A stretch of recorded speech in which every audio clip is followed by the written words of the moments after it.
I've never seen Sam Boyd that packed. The last time I seen it that packed was when I went to a Las Vegas Bowl. Because I'm sorry, the Rebels don't sell it out that much for their football games. Not a stab at them, just saying. To see that stadium full of mostly Mexican people, there was like probably 5% Iceland people. So 95% Hispanic following there. Filling that to just watch a Mexico game, imagine what an MLS team would do. A team that's going to be here playing a lot more, not just once a year for a friendly to tune up for a World Cup. I honestly think 25,000 is a good number. I think that they can fill it. And I know you laughed about it when I said the corridor at Cashman or whatever you want to call it. Right. But I think it fits better. I think building around that part of downtown, as they've already put in a lot into downtown and continuing it and cleaning it up a little bit, why not? And not only that, I'm sorry, but Bill Foley, you need to step aside. You did good with the Golden Knights. I get it. But you're trying to do too much. Now you got VGK Worldwide, and you're trying to make people buy boxes and gift sets and all that. Stick to what you know. If you know Brett Lashbrook, the owner of the Las Vegas Lights, he's done this before. He did it with Orlando. He was in the USL, created what he created there, and now the Orlando team is there in the MLS. He knows what he's doing. Let him control this situation. That's why he got the 180 days to negotiate. And honestly, I hope it works out. The fans come out in support. For them to be able to fill 8,000 at an old minor league baseball stadium that fans couldn't even sell out on $1 beer night is amazing to me. You know what I mean? That just shows you that 8,000 can get doubled or tripled with no problem. I like what they're doing. Brett Lashbrook, continue what you're doing. Bill Foley, step aside. And I was wrong. They only need to double it to get in the top 15 of the MLS. So 16,000 puts them right around 15th of 30 teams. That's crazy to me to think that, right? How do you just double? But you're right. The draw is better. The tickets are going to be a little more affordable. Oh, yeah, definitely. You know, we always talked about Golden Knights. It's not cheap to go to that. No. You have to have money. And that's what it's become is for professional sports. You look at the NBA. You look at – see, the NFL is different because the stadiums are so big. Mm-hmm. But in the NBA and the NHL where you're looking at max 22,000 seat arenas, people that go to those are people that have money. There's not – for a middle-class family to think that they could go see the Vegas Golden Knights, and this is the truth, man. Tickets are like $100, $150 each, right? And some are standing room only, which is even crazier. You price yourself out.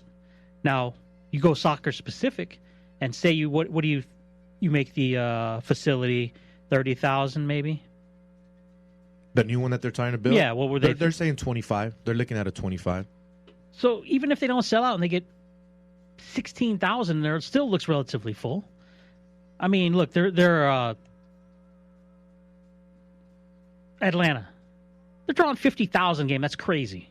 50,000 a game. Atlanta United, man, they are. I know a guy that does media out there, and he covers them. And you know what? He says that when they got out there, he has not seen soccer like that in a long, long time. And Atlanta has been sticking to this team. The fans are great. I think they won the MLS Cup last year, wasn't it? So I mean, they're a good team, but there's been a lot of good teams, and then after a while, they disintegrate. So it's interesting to see, but. Going back to the stadium, you brought the stadium up as well. And the reason why I also feel that Bill Foley needs to step aside, his idea is having the MLS play inside the new Raiders Stadium, which I think is a joke. Mm-hmm. It's going to be a 60,000 plus seat arena or whatever it's going to be. There's no way you're going to put an MLS team in there. That's ridiculous. Now, UNLV is going to play there. We all know that. Some people are saying, oh, they're not going to be able to sell out, whatever. If you've been listening to their marketing campaigns, they're really smart. They're selling, if you buy a season ticket this year, you get the same cheap price that you're getting this year for the first season that they're going to play at Raiders Stadium. So they're smart. They're trying to get all the people in there. Yeah. But you're not going to get that with an MLS team. An MLS team does not belong in the new Raiders Stadium. Let's be real.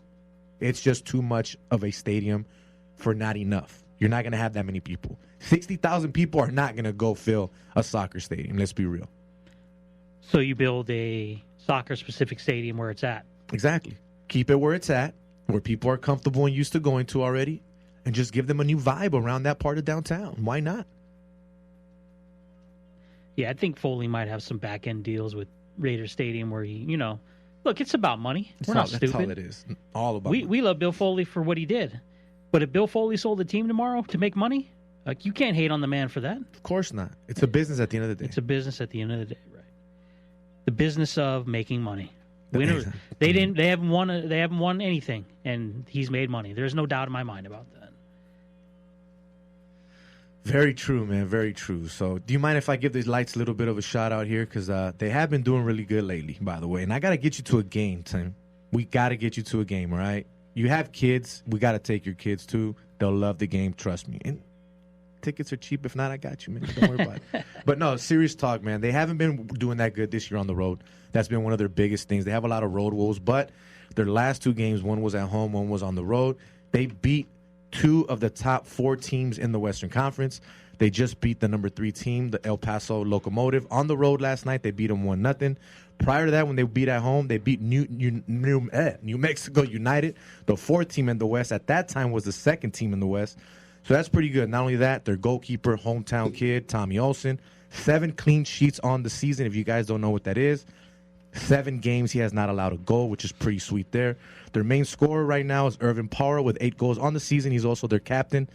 They're going to play again this Saturday, man. Should be a good, fun time out there. But, yeah, man, Cashman Field is still alive and well. How many teams make the playoffs?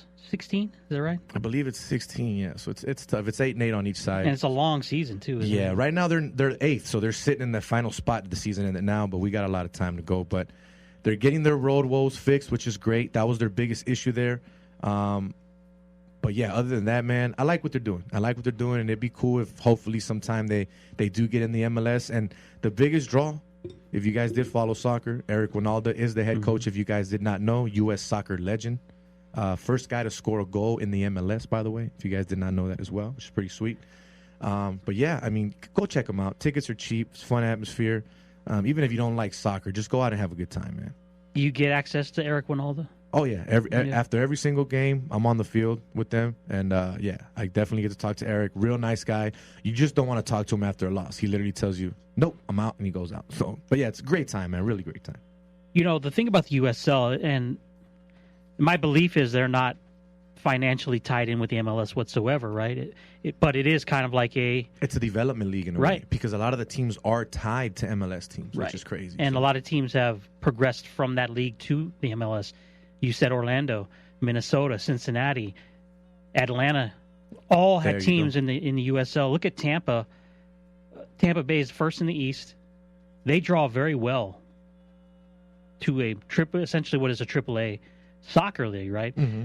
But this is a good proving ground for what we could be seeing, because St. Louis is another team or city that I've heard has MLS aspirations, and they have a team in the USL, St. Louis FC. Right. But there's also teams. Like Atlanta has a number 2 team, and Seattle has a number 2 team, right? So they're playing their developmental teams in this league as well. It's really worked out well for the MLS.